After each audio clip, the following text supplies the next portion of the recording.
Alors bonjour Nicolas Dupont-Aignan. Bonjour. Donc on est ici à Eastbourne, c'est dans la lointaine banlieue de Londres. Est-ce que vous pouvez nous expliquer ce que vous y faites? J'ai été invité par Nigel Farage, qui est le leader de UKIP Party, qui est le parti pour l'indépendance de la Grande-Bretagne. Voilà, et nous avons des liens entre Debout la République et ce parti, parce qu'il est très important de montrer aux Européens que nous ne sommes pas là pour simplement critiquer un système. Nous sommes là pour reconstruire un système, c'est-à-dire une Europe des coopérations entre nations libres. C'est ça l'enjeu. Et ce matin, j'écoutais le leader finlandais, le leader hollandais, j'écoutais Nigel Farage. C'est la même problématique dans chacune des nations européennes. C'est la même problématique.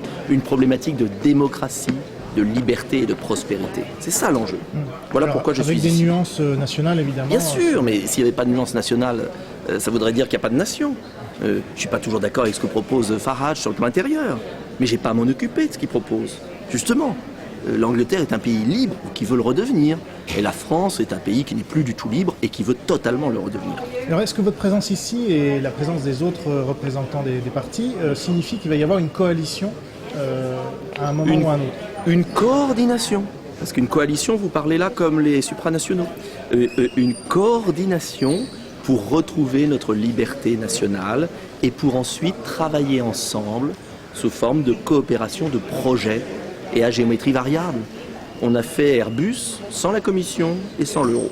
On a fait Ariane sans la Commission et sans l'euro. On doit multiplier ces liens et ces projets entre nous, mais à géométrie variable, à 2, 3, 4, 5 pays. Et arrêter cette bureaucratie bruxelloise qui est en train de nous tuer à petit feu. Alors est-ce qu'aujourd'hui il y a déjà des projets qui sont prévus? Oui, il y a des projets, on travaille ensemble, il y aura des plateformes communes, il y aura des propositions bien sûr. Mais vous savez, quand vous lisez les propositions de chacun de ces partis, vous voyez qu'elles sont quasiment identiques. Ils veulent rendre le pouvoir à leur peuple. Et puis après, chacun voguera sur la mer naturellement et en travaillant ensemble. Alors, autre question, les partis qui sont là aujourd'hui et qui vont s'exprimer aussi cet après-midi, est-ce que ça veut dire qu'ils sont proches de DLR? Par exemple, les partis des vrais Finlandais, est-ce que vous avez des contacts avec eux? Ou le PVV de Geert Wilders? On a des contacts, on n'est pas d'accord sur tout. Encore une fois, ne me demandez pas d'être d'accord avec eux, sur le plan intérieur. En revanche, nous avons le même combat pour la liberté de nos nations. Et à ce titre, nous devons échanger nos expériences, travailler davantage ensemble. Voilà.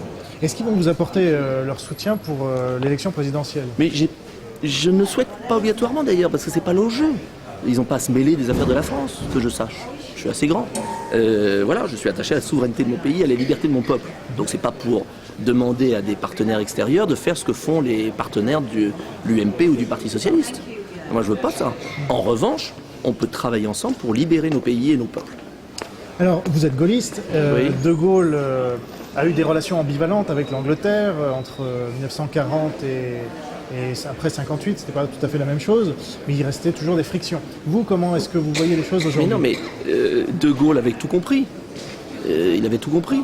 Il avait dit ce que réclame UKIP, que l'Angleterre ne devait pas être dans le marché commun. Il voulait une coopération d'États libres. Donc De Gaulle avait tout compris. Les frictions étaient liées au fait qu'il y avait deux partenaires fiers d'eux-mêmes, libres, donc obligatoirement. Mais c'était des frictions saines, parce que je sache, sans l'Angleterre, De Gaulle n'aurait pas pu libérer la France, et la France a été aux côtés toujours de l'Angleterre dans les moments difficiles. Donc je crois que ce sont des relations d'adulte à adulte. Est-ce que vous pensez que sans l'Angleterre, aujourd'hui, la France ne pourra pas se libérer? Je pense que pour libérer la France, nous aurons besoin de l'aide de tous les patriotes du monde entier. Oui. Et parce que le combat aujourd'hui, il est entre les mondialistes et les patriotes. C'est un combat terrible. Nous sommes à main nue, mais nous avons le peuple derrière nous. Eux, ils ont tous les moyens, mais ils n'ont plus la confiance des peuples.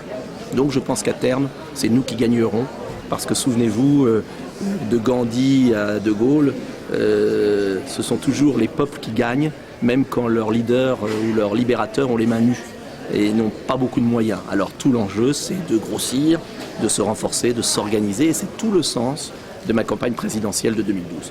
Et dernière question, vous allez dans quelques minutes donc donner un speech, comme on dit ici, justement en anglais.